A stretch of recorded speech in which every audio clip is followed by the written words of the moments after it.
In this video, we will show you how to replace the battery on your HRM-Pro Plus strap. To change the battery in your strap, you will need your HRM-Pro Plus strap and a new CR2032 battery. Start by removing the silicone sleeve from the strap. Next, remove the battery door by rotating the door counterclockwise, moving the arrow from the locked to unlocked position. Then, remove the door from the strap. Turn the door over and pull the white tab to remove the battery from the door.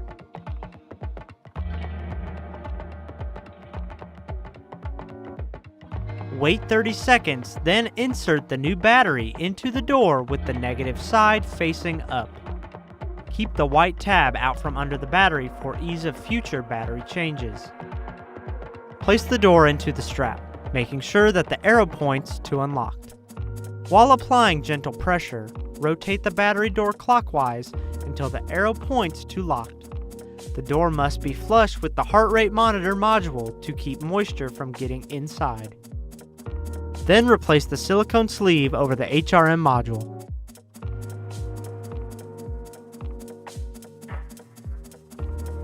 And that's it. Thanks for watching. For more help, visit support.garmin.com.